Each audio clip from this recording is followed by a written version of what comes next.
महाराष्ट्र शासन व केंद्र शासनाच्या सर्व अधिकारी कर्मचारी बंधू तसेच राज्य केंद्र शासनाच्या सर्व महामंडळे, निमशासकीय कार्यालये, महानगरपालिका, नगर परिषदा, नगरपंचायती, जिल्हा परिषदा आणि पंचायत समिती, ग्रामपंचायतीच्या अधिकारी कर्मचारी बंधू आणि भगिनींनो नमस्कार।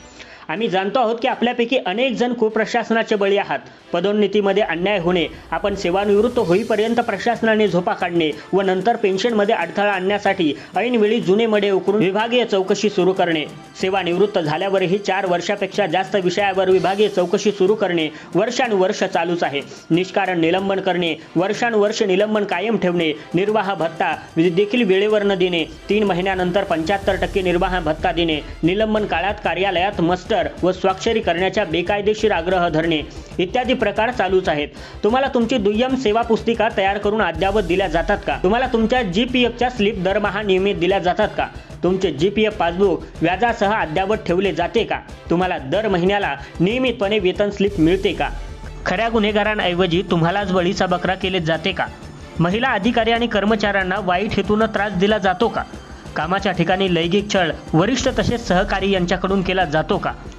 गोपनीय अहवाल, ज्येष्ठता यादी, बदल्या, समायोजन, माहिती नियुक्तीमध्येही आपल्यावर अन्याय केला जातो। पण मित्रहो, आपण विचार केलाय का की हे आपल्या बाबतीतच नेमकं का होतं? आपली चूक असू शकते पण ती नेहमीच गंभीर असते असं नाही। त्यामुळे निलंबन, विभागीय चौकशी करण्याची गरज नसते। विभागीय चौकशी नियम पुस्तिका 1991 व सर्वोच्च न्यायालय, देशातील माननीय उच्च न्यायालय, माननीय महाराष्ट्र न्याय प्राधिकरण, माननीय केंद्रीय न्याय प्राधिकरण व इतर यांनी दिलेले न्यायनिवाडे एकतर प्रशासनातील अधिकारी कर्मचारी यांना माहिती नसतात किंवा ते झुगारून देण्याची प्रवृत्ती काही वेळा वरिष्ठ अधिकाऱ्यांमध्ये आपल्याला पाहायला मिळते। त्यांच्या लहरीचे व अहंकाराचे तुम्ही बळी ठरता। का सहन करता मित्रांनो हे सर्व? मी विश्वभूषण भारतरत्न डॉक्टर बाबासाहेब आंबेडकर यांच्या 3 वचनांची तुम्हाला आठवण करून देतो। शिका, संघटित व्हा आणि संघर्ष करा, म्हणजे तुमच्या सेवा आणि सेवानिवृत्ती संबंधी नियमांची जास्तीत जास्त अभ्यास करा।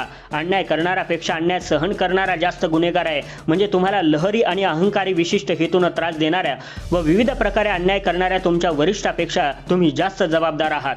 गुलामाला जाणीव करून द्या की तो गुलामीत जीवन जगत आहे, म्हणजे तो अन्यायाविरुद्ध आणि गुलामगिरी विरुद्ध पेटून उठेल। आपणास आपल्या पवित्र भारतीय राज्यघटनेतील असलेल्या महत्त्वाच्या तरतुदींचा अभ्यास करणे आवश्यक आहे। आपण मराठी बाण्याचे स्वाभिमानी मावळे आहोत। आपण न्यायप्रिय जाणते राजे छत्रपती शिवाजी महाराज, धर्मवीर संभाजी महाराज यांचा लढाऊ बाणा व वारसा विसरलो आहोत की काय?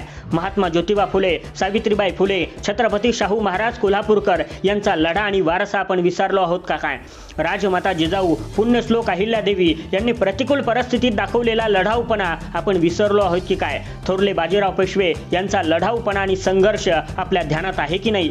माझ्या मराठी अधिकारी आणि कर्मचारी बंधूंनो, सोडा ती भीती, तोडा आता चुप्पी आणि सज्ज व्हा आपल्यावरील अन्यायाविरुद्ध लढण्यासाठी। आम्ही आहोत तुमच्यासोबत कायम लढण्यासाठी। आनंद मल्टीपर्पज कन्सल्टिंग सर्व्हिस सेंटरच्या माध्यमातून खंबीरपणे आपल्या पाठीशी उभा आहोत। तसेच सर्व खात्यातील सर्व स्तरातील अधिकाऱ्यांनी व कर्मचाऱ्यांनी न्यूनगंड बाजूला सारून नोकरशाहीमधील सरंजामशाही, निजामशाही, हुकुमशाहीचे अस्तित्व संपवून टाकण्यासाठी सज्ज व्हा। भारतात लोकशाही आहे, त्यामुळे ती प्रशासनात आणि नोकरशाहीत सुद्धा राबवण्यासाठी सज्ज व्हा। आम्ही आहोत तुमच्या पाठीशी। सुनील कौसडीकर, प्रकल्प संचालक।